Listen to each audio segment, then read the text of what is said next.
border. A 19-year-old Honduran mother gave birth on U.S. soil. That's right. As the national debate over birthright citizenship escalates, what happens next to this family? All right, let's bring in immigration attorney Linda Vega. First off, Linda, let's put birthright citizenship and that debate aside for a second. Just bring us through the process of what they will do now, because she's here illegally, the baby's born here. Hi, good morning. Yes. Morning. What happens now is she will be processed either to determine whether she has a credible fear to remain in the United States for a political asylum claim, which is the only claim she has at this point. Now, it's discretionary with her deportation officer whether or not she's credible. If she's found not to be credible, she then goes before an immigration judge to determine whether she's credible to remain in the United States. But even if she's determined credible, that could take months or years until they possibly get to her case. What if they say she's not credible? Does she have to go back to her country? What about her baby? Well, if she's found not credible, then she has the option to argue that case before an immigration judge. And if the judge finds her not to be credible, she's deported at that point. Now, even though the baby's born on U.S. soil, it's a U.S. citizen, but the baby has to go back with her at that point. Right. Unless the baby becomes a ward of the state. And, of course, this could take a very long time, could take years, in fact. But, Linda, Yes. according to the reporting by the Associated Press that we looked at yesterday, it said that she was happy. She felt that having a baby in the United States was a big reward for having made this long journey through Mexico from Honduras. But she also wanted to be reunited with her family in Columbus, Ohio. That is not a reason for asylum. No, not at all. And that's a misconception a lot of these people have. They have a fear, but whether or not they can provide evidence for that fear, whether they're persecuted for a political group, social group, national origin, or religion, is very difficult for them because they come to the United States without any evidence at all.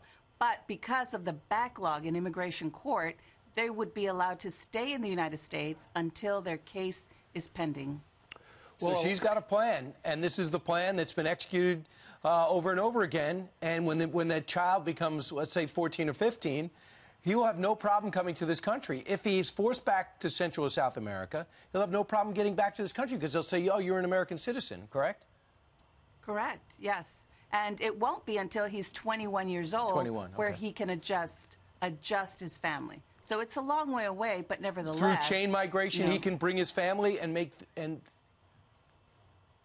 Correct. Through chain migration, he can apply for his mother, his father, his brothers and sisters. And correct. Of course, that is correct. Real briefly, if anybody doesn't, there are people who don't like this aspect of the immigration law. If you don't like it, you got to change the law because that's just the way it is right now.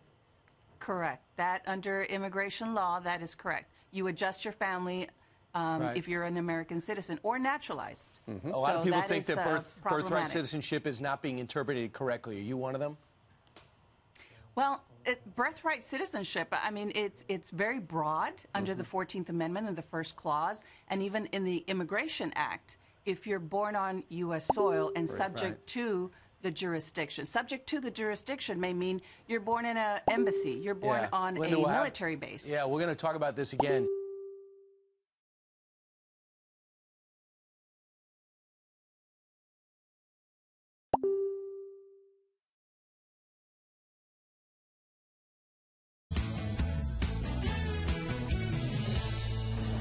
Well, Cirque Musica is an all-new concert experience for the entire family, combining spectacular stunts with holiday cheer and a live show called Wonderland. And here once again this year with a preview is the creator and producer Stephen Cook, along with some of the talented performers. Stephen, what is it about this particular show that has people all across the country ready to see the new one? Well, every year with Cirque Musica, we try to create something new and different for the audience. And so this year, the show Wonderland is about a girl named Caroline who gets sort of lost in a book and goes back to her childhood and goes into this whole new world with characters doing crazy different, tricks and performances. And so that's what it is. So the kids would love it. It's a family experience. It's a great family show. And it's really, for us, it's about bringing families together for the holidays. That's right. And that's what we do. Are you ready to see Wonderland? Take a look, folks. Here it is.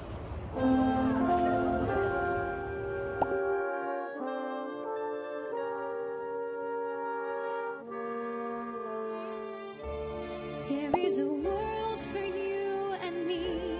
It's an astounding place to see, where your wishes all come true. As you search inside your heart, you can hear the pounding start as it's calling out to you. Wonderland, Wonderland, let me take you by the hand on a magic journey, vast and grand. Come with me to Wonderland when you feel sad and you're alone, and there's no one to hold you. Life is darker than you've known. Why don't you follow me past the skies and sea to a place you'd rather be? Wonderland, Wonderland,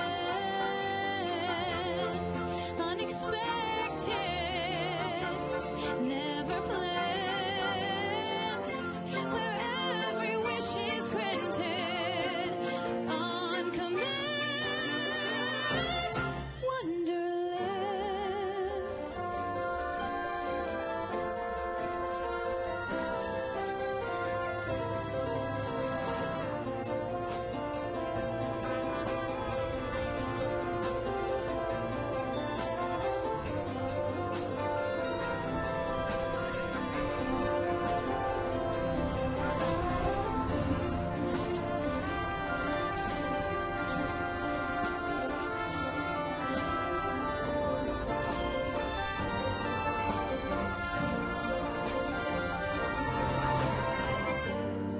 Don't wait, it's all you prayed for. It's fate, and it's all you trade for. A world that's bursting with joy, where your deepest dreams can soar. Wonderland, Wonderland, let us make you take a step, where every wish is granted on demand. Come and share.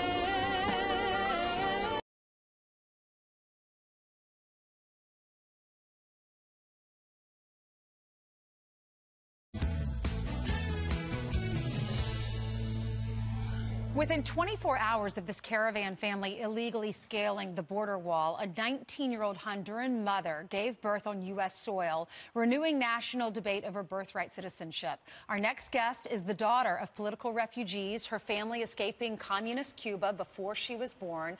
Maria Elvira Salazar is a former Florida Republican House candidate. She's been on our show when she was running, and she joins us now. Elvira, thank you for being with us. Sure, my pleasure. Thank What you are for your the thoughts invitation. about this? Well, it's a very hard topic, but unfortunately, every time the president or the White House is trying to change the immigration abuses, he's been branded as a racist. And that is not true, because the previous administrations tried to do the same thing the president is trying to do. Bring order to the immigration system. Review not only the birthright citizenship, first clause of the 14th Amendment, but also review the 1965 family reunification laws. And Clinton tried to do it, and they didn't dare. Obama tried to do it, and they were afraid of the liberal media and being branded racist or the international condemnation. But at some point, an administration in this country needs to say, stop. Let's review what's happening, and let's protect the system and not allow for the Constitution to be abused, which is what's happening right now, or the system being abused. What is your story? Tell us about your parents. Well, you see, my parents were they were benefited by the generous immigration laws that this country has had for 50 years. And we were able to come in legally because they were coming from communist Cuba. And not only my parents, but 50 million people or immigrants have been able to come in the last 50 years because of the family reunification law. And we are very grateful, but at the same time, we need to do it in a legal way, in an orderly fashion, which is not what's happening right now. I keep hearing you say legal and law. Yes, it's hard to see these images of moms wanting to give their children a better life. Who wouldn't want that? America's a wonderful country. Our economy's great. Absolutely. But there are laws. There are laws, and those laws are not working well. That's why we need to review them. What do I mean? I'm not saying that if you have a legal and a legitimate claim to ask for asylum, we are the most generous country in the world, and I just said it, and the figures show it. But at the same time, not everybody that wants to come for economic reasons can come in. And those images, the caravan images that you're seeing right now, I don't think they're very pretty for the Hispanic community. We're embarrassed. We're ashamed because that is not who we are. We are the largest minority in the country. We're law-abiding, God-fearing. We want to pay taxes. We're self-reliant. We just want an opportunity in a legal way. How many people are waiting outside of the United States to come in? Millions. So it's very hard.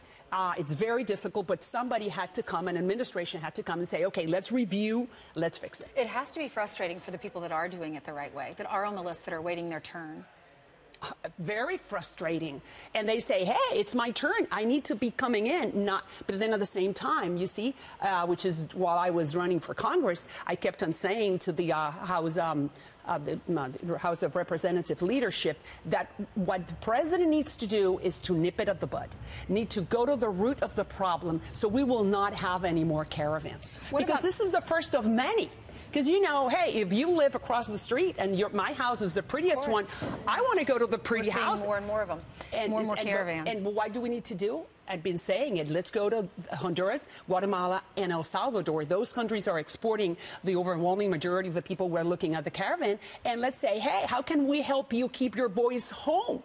Like Ronald Reagan did it. You see, I was a Central American bureau chief. I covered the war, and I lived in El Salvador during the worst years when the Civil War was going on, rowdy. We're giving them money, so I'd love to see how they're spending that money to make their governments better. We need to earmark it and say, okay, this money is for this. Okay. The American companies need to be welcomed. That money should be spent in a wise way, and then I think we can dwindle what's happening. Thank you so much. My pleasure. Thank you for being here.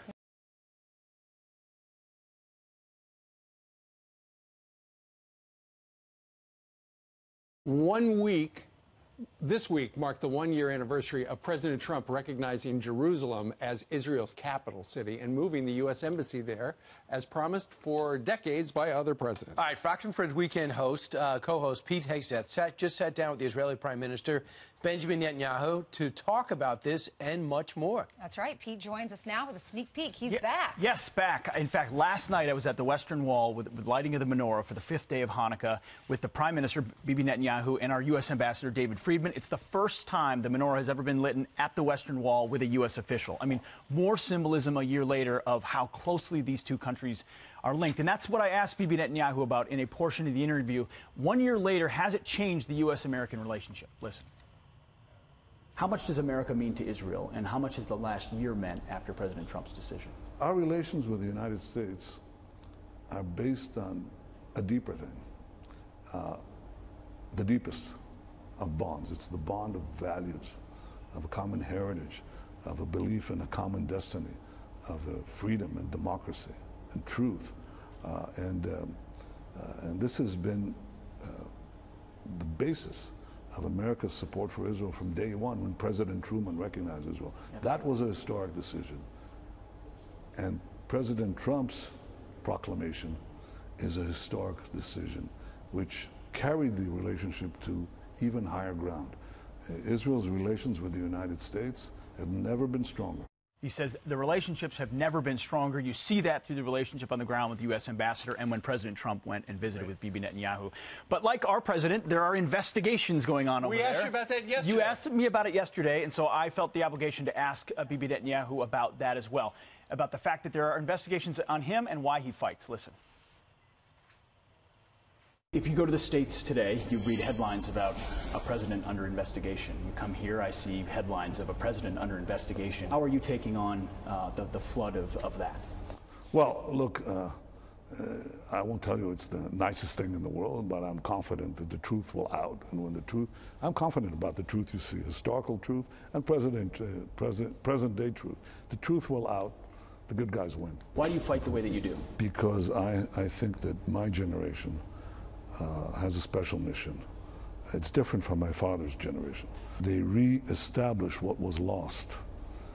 And my generation's mission is to protect what was returned, to have the country grow, thrive, be strong, and never to face the fear of destruction again.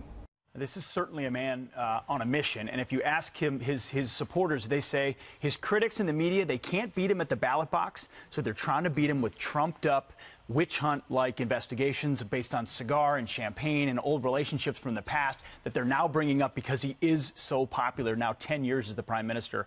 But that's just a portion of our interview. We're going to, tomorrow on Fox & Friends Weekend, I asked him about our trip we took together up to the northern portion of Israel to see new terror caves from Hezbollah. We rode in his Israeli Defense Force helicopter with his security detail. He has great security detail, by the way. He does.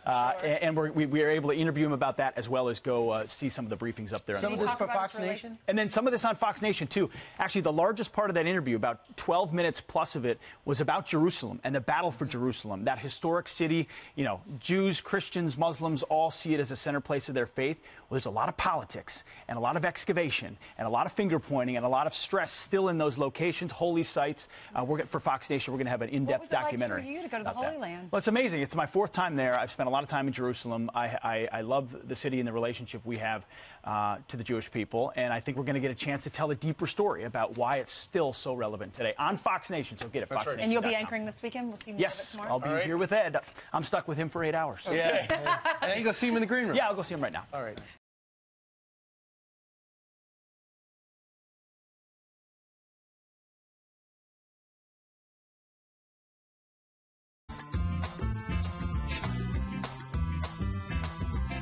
All right, one Fox & Friends viewer got the surprise of a lifetime, a video call from Steve Doocy himself, and that's not all. Christina? Hi, Steve. How would you like to make a trip to New York City because you're one of the winners in our contest? No kidding. No kidding. You heard that right. She's one of the 3 lucky winners of the Dining with Doocy contest based on the Happy Cookbook. Christina Montero and her mom, Linda Loomis. They are both here all the way from Florida to share their happy recipe that was inspired by Steve's cookbook, the Happy Cookbook. It's a great gift for Christmas. Tell us about your story. Congratulations. And what'd you think when Steve called you? Thank you so much. It was a surprise of a lifetime. I knew that you'd have tons of submissions just because it's a nationally watched show. We got thousands. And everyone loves your cookbook. Well, thank you very much. So the whole idea of the contest was write to us and tell us the recipes that make you happy. This cake recipe makes you happy. Why? Because this is the cake that I make every year in March to celebrate my citizenship as an American. Because you were adopted by this woman when you were 3 days old. Tell us your story about that. When I was 3 days old, my mom and my father adopted me from Costa Rica. And it's such a special memory for me. But what really means the most to me is that my mom helped me become an American citizen. She got me through the naturalization process, and I get to enjoy the blessings of this great country. And you got a free trip, right, Mom? There you go. It's all paid off in the end. And what did you decide to make? So this is a tres leches cake, which is a Costa Rican recipe. Three milks. 3 milks. That's right. You've got your Spanish down, Steve. See. So what are the 3 milks? So the 3 milks are evaporated, condensed, and heavy whipping cream. Okay. And so you start with a white cake. A white cake. And we then crumble it. Okay. So that it can absorb all these 3 milks. Steve, do you want to maybe Linda, combine the milks for us? Linda, do you help at all in the kitchen? She does this. This is her recipe. Okay, so you add all of these, and by the way, the recipe will be at foxandfriends.com. Absolutely. You do this. It's not a guarded secret. And then you marinate it for 8 to 12 hours. Well, then and then what do you do with the crumbs? So the crumbs will congeal with all the liquid, and it makes. And then I decorate it to make it Americana Through the style. magic of television. That's beautiful. And that it makes you so happy because that is the American flag. It's Old Glory on a plate. Mom, I'm curious. I want to hear your story about how you found Christina. How did that come to be? It was a miracle. It was a miracle. Divine intervention. Divine intervention. That's what we wonderful. call it. All right. And we're going to have a try So some. let's taste it and see how I did. Oh, that is so good. Really good. Now, because it's so moist and my delicious. secret, Really this is the PG rated, but you can add a little spice with some rum or some liquor and make it for an adult party. We've got some whiskey from John Rich upstairs. That's right. Well, listen, because you're one of the big winners, we would like to present you from our friends at Cuisinart, the world's greatest food processor. That'll fit in the overhead, won't it? I'll have lots of recipes to make with it. You will indeed. Well, congratulations. Thank you so much. Great to meet you. Thanks for Lovely sharing to your meet story. you all.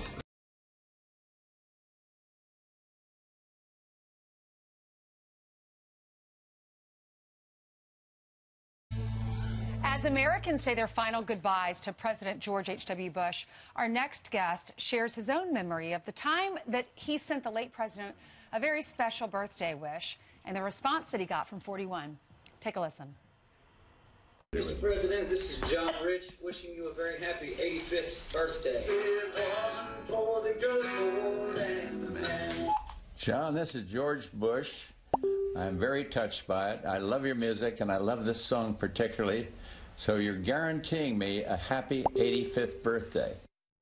Nice. So cool. We know it happened because it was on television. Joining us right now to tell us is one half of the legendary country music duo, Big and Rich. It's Rich. Good morning, fellas and ladies. Yeah, that was awesome. Tell us about it. Tell us the backstory. And what that song means. Well, so the song is a song I wrote about my granddad, who was a World War II vet. He had 6 Purple Hearts. He was what they called a tunnel rat, little guy. They'd send him into the caves, you know. And so I wrote a song about him.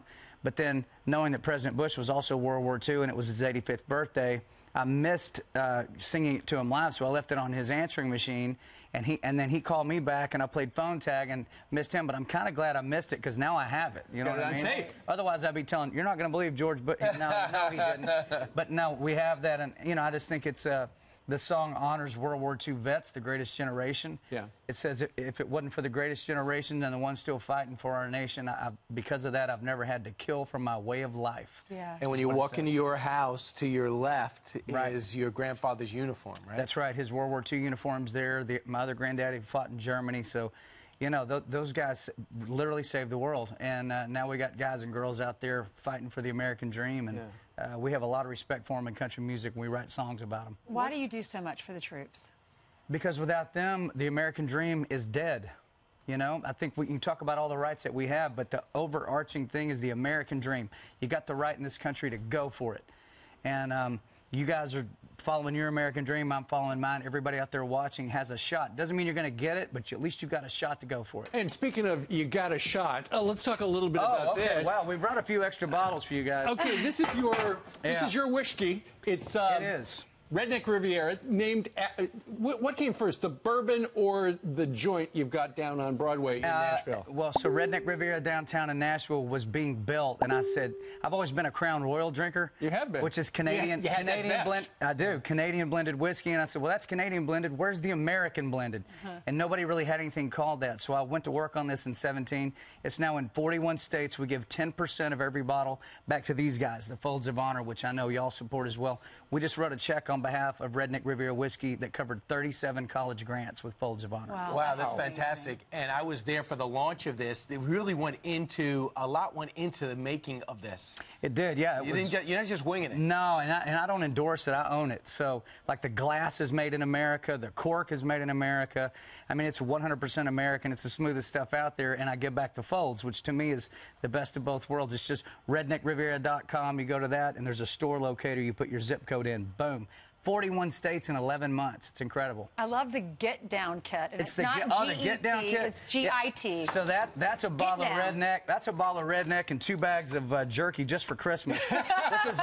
This is at Costco. This is at Albertsons, Safeway. This is at all Winn-Dixie. This is all the grocery stores around America. You know, and we've all been involved with Folds of Honor. And when you meet those college students, and you know you're helping them go to college. Yeah. because they have lost one of their loved ones, one of Yes. their parents, or their parents are severely injured. How does that make you feel? I met a girl yesterday, I didn't even know she was going to be there, who is now going to UCF, Central Florida, on a scholarship that was paid for by Redneck Riviera. I mean, they didn't tell me she was coming, and I just almost froze, and just the chills went up your arm. And you know, you hear about all these scholarships that they do, but when you meet somebody who's actually going through college through Folds of Honor, it's powerful. It's not just a name, it's a person. It's a person. Look at the lives you've changed. You should have seen her eyes when I'm talking to her, and her mother's standing there, you know. And I said, to think that Redneck Riviera is putting you through college. I said, how old are you? She said 22. I said, thank God you can drink some of this. You know what, John? I wonder if it's the girl that was on our sofa recently, where the producers were telling us, yes, she had a dream to be an actress. She's now going to school in Central Florida. So you paid for her to go to school. That's all. She lost her dad. That's right. She loves her dad, was talking all about him, and now she is one of the Disney characters. So she's fulfilling her dream. Yes, so Redneck Riviera Whiskey is putting her through college through Folds of Honor. Good. It's so awesome. So I would say if you're out there in America and you want to go buy some of this, it's everywhere. Right. You can also get your boots. There's a lot of stuff that he has. You are a conglomerate, a walking corporation. Well, it's the American dream. Like I said, I'm an entrepreneur, and you asked about our vets and active duty. That's what they fight to preserve. Indeed. If you'd like more information about Folds of Honor, go to foldsofhonor.org. John Rich, always Thank you, a pleasure. guys. Appreciate it. And if you're on... That's for you. Yeah. We've never seen that man before. Who is that guy? He's not even full-time. All right. And now he's gone. All right. Thanks, John. Great to see you. Thanks, guys. Appreciate it. Thank His name's John, too. Hey. Yeah. He's not rich.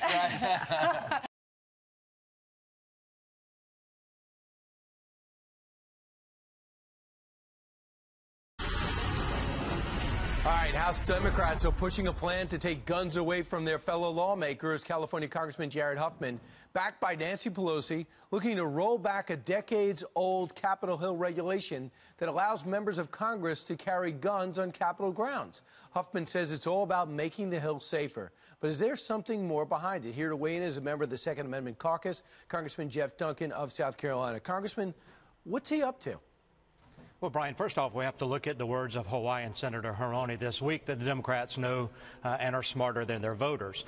Look, they're trying to create a solution to a problem that doesn't exist. Since 1967, members of Congress have been able to carry firearms onto this Capitol Hill campus. There hadn't been a problem in 50 years, as you pointed out. And so the curtain has been pulled back on the progressive agenda. You look at who is pushing this, Jared Huffman, but then you have the words of Eric Swalwell from California, who debated Tucker Carlson on your show about his desire to have the government confiscate guns and do a government buyback program. It's all about gun control for the Nancy Pelosi Democrats in this Congress. So what are you going to do about it?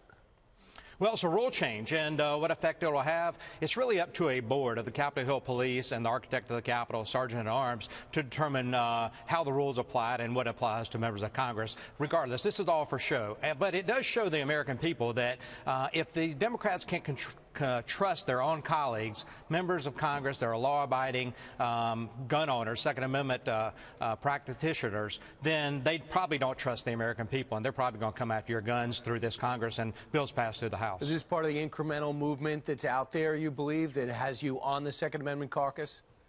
Oh, absolutely. It's incremental, and that's how they'll do it. Slowly but surely, that water will erode the bank, and the bank will fall over, and you'll turn around and you will have lost your Second Amendment rights. That's what happens. Look, if stricter gun laws actually keep Americans safe, then Illinois would be the safest place on earth. The Second Amendment works, and it's worked for the history of our country. Congressman, thanks so much.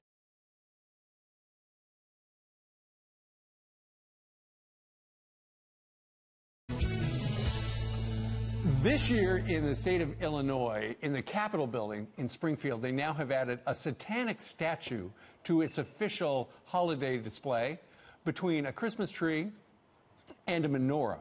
The sculpture, funded by the Satanic Temple of Chicago, depicts a hand holding an apple with a snake wrapped around it. Is political correctness taking over the Christmas season? Joining us right now to weigh in is the host of the Mike Slater Show. Mike Slater joins us from San Diego. Mike, what do you think about the fact that the Satanic group has put this particular piece of art next to a Christmas tree and a menorah?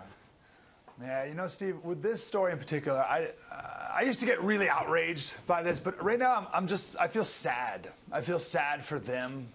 They're so deceived.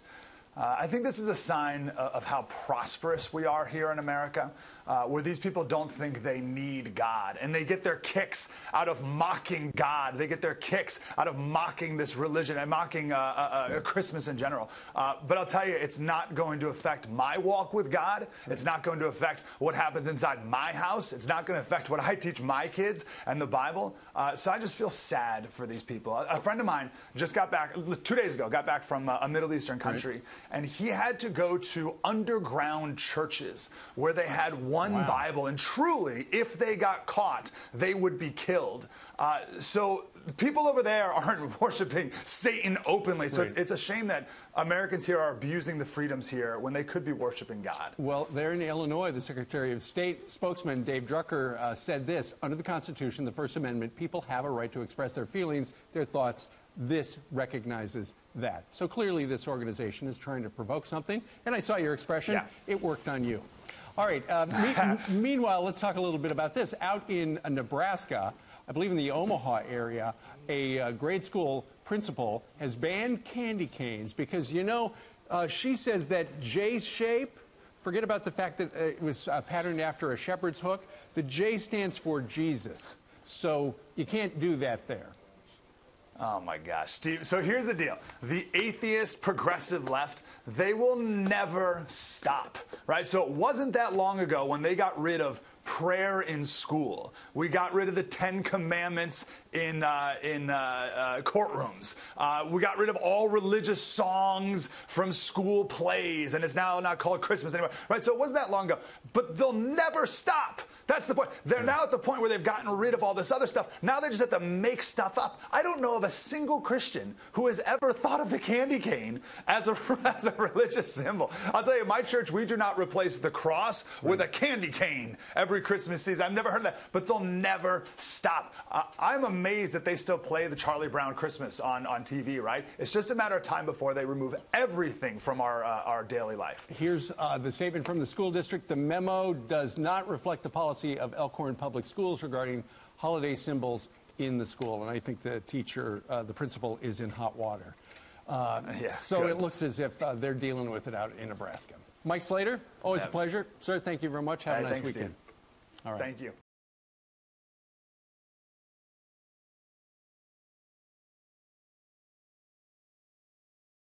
Facebook CEO Mark Zuckerberg back in the hot seat.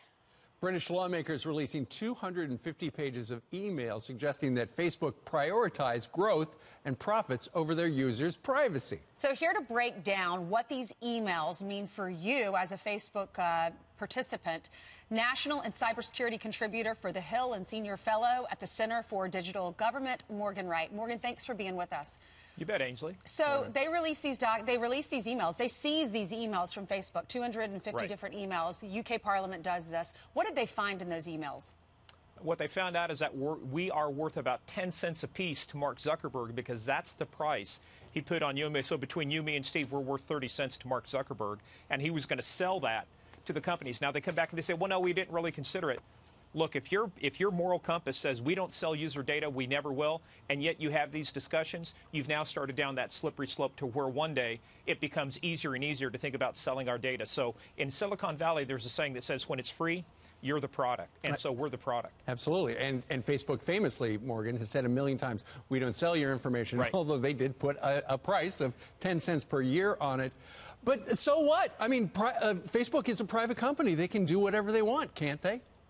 You know, you don't have the right to run a stop sign, and hit the other guy's car either. So at some point, we have to put rules and restrictions to say, look, you can only do so much with privacy. Steve, the biggest problem is we don't know what's being done with our stuff. Now, if we knew completely what was being done with our stuff, that it was being given to Cambridge Analytica, in addition to that, we also have data breaches where they're not protecting our privacy. I'd say, yeah, that'd be a different thing. But this is not one of those things to where we understand really what's going on because there's no way to. It's buried under rules and regulations and all this legal stuff. So until we have a clear clear Bill of Rights that tells consumers, here's what we do exactly with your data, like what the EU's doing with the GDPR, I think we're going to have these problems. And by the way, the fact that they collect all this information, when a data breach happens, it means more and more of our information gets exposed. So it's actually more dangerous to us the more information they collect on us. Now, Morgan, we did reach out to Facebook, and they sent us a comment. They said documents gathered for their baseless case are only part of the story and are presented in a way that is very misleading without additional context. But the facts are clear. We have never sold people's data. What's your reaction to that?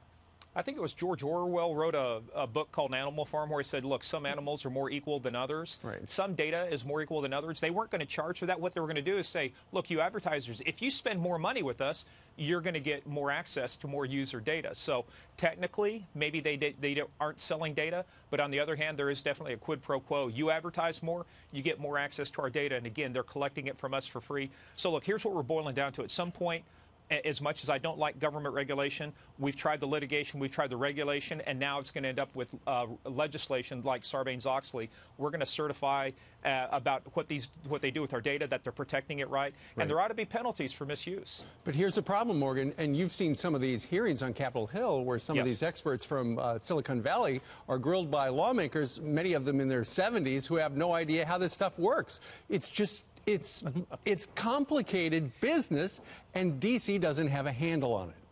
That was actually one of my articles I wrote for the Hill about Congress is clueless about Facebook, and that should scare us. Really, we're asking people to regulate and legislate things they don't know anything about. Right. But again, what's the alternative? We've tried self-regulation. That clearly doesn't work.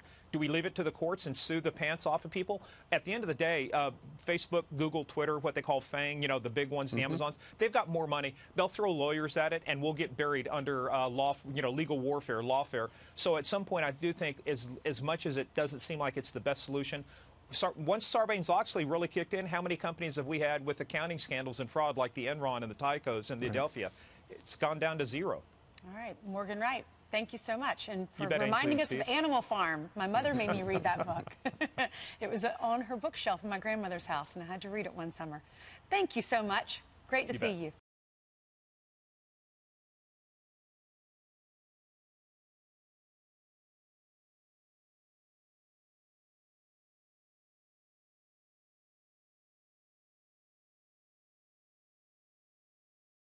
Knowing the name of our TV show helped our next guest win Tuesday night's episode of Jeopardy! 800 blank news. With Steve, Ainsley, and Brian. Fox blank blank. Dave. What is and friends? Correct.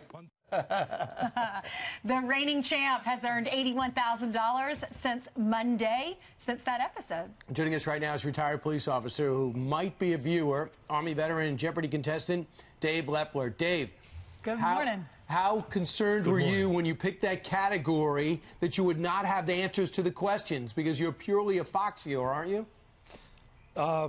We don't actually watch a lot of television, especially during the daytime, but this show's so famous I was familiar with. All right. So that wasn't a problem. So you're not a regular, your family, you and your wife, you don't really watch a lot of television, but just people talk about Fox and Friends, and it just stuck in there, right? Oh, yeah, absolutely. It was right on the tip of my tongue. That's why I rang in with the signaling device. Yeah. Dave, I'm the anchor of the show, one of the anchors of the show, and I would have messed it up. I would have said, what is Fox and Friends? Because the answer was just partially our name. It was and Friends. It was Fox blank blank. Blank, right. So you had to say and Friends. Yes, just the and Friends. What's it like being on that show? Because even though you might know the answer, you have to put it in the form of a question, which would make me extremely nervous. I practiced that because I had seen people on the show falter or stumble at that point. So when I would watch the show at home, I would actually sit there and phrase answers in the form of a question.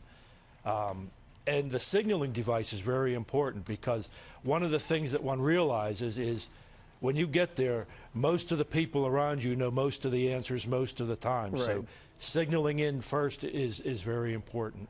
One of your contestants next to you, I'm friends with, and she knows the show, and you still beat her to the question. Well, on another show, somebody beat me in a category that was to Mirandize a suspect was the answer. So, you would know that. Yeah, Alex Trebek even tweaked me a little bit about that, about getting beat on that one. Dave, explain. So many people watch that show, Jeopardy, and they think, you know, it's kind of complicated, but I would like to get on it. Could you explain the process? Because I know you and your wife have played along for years, but at what point did you realize you would take the test? Tell us what the test is and where that led. Well, my wife was absolutely the one behind it. She pushed me to take the test, looked up the process. It's actually, they make it very easy to apply. You go to their website, which I believe is just jeopardy.com, and they have different categories. They'll walk you through the process of registering for the online test. You pick an audition city if you qualify on the online test. It was Philadelphia for us. And then if you do well enough, they give you an in-person audition. There you go. And if that goes well, they send you a taping date. And that's actually what happened for us. We went to Los Angeles the day before Halloween and taped my shows. Dave, what are you going to do with the money that you win?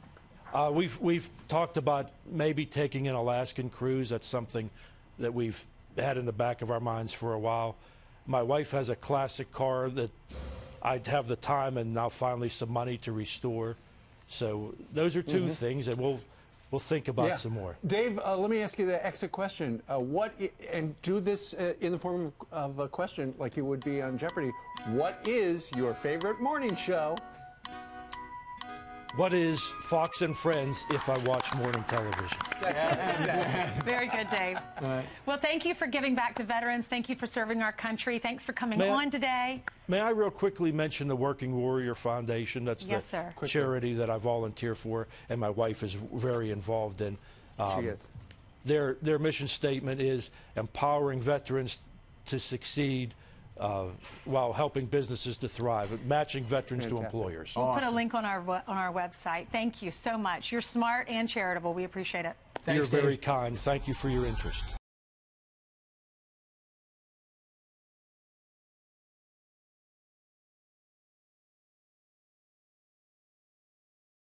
He was a wonderful man, loved Texas. I lived in Texas for a short period of time, and in that state, I mean, the Bush family, they are royalty. He lived in Massachusetts. He was born in Massachusetts, went to Yale, wanted to get in the oil business, and so he moved his family to Texas, and that's why they love that state so much. They've been there because they're there because of him. And the Houston Texans, they honored him in a moment of silence when they played the Browns this weekend, and they beat the Browns. Yeah, indeed. He made his fortune in Texas, but he found that he was more interested in public service, and that was after he was a combat war hero. He lied about his age after Pearl Harbor to enlist